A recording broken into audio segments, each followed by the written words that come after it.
কেন ও কও না তুমি কও না এই দুইজন দুই রিসার্চ বসে বিড়ি খাচ্ছো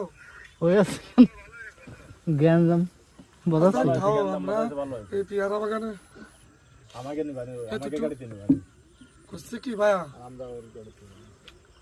আপনার চালাতে মানে ওই কি গাড়ি কয় এফজে হ্যাঁ না এফাসি হ্যাঁ এফাসি আমি চালাতে পারবো না তাহলে ওর ভাষা উঠতে পারবেন না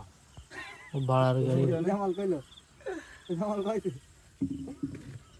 আরে জাল কত আমার এফজেড দাও আমি চালাতে পালসার দাও না আমি কিন্তু এখন ওর এফাসি বাড়া আমার ভয় লাগছে এফাসি গাড়ি দিয়ে এফজেড তাহলে আমার কাম চালায় না তুই এবারে এফাসি চালাস কে হ্যাঁ জামাল কইছে একটা বেগুন আমাকে কটা লেবু ভাবলেও তো স্মৃতি হিসেবে থাকতো কিন্তু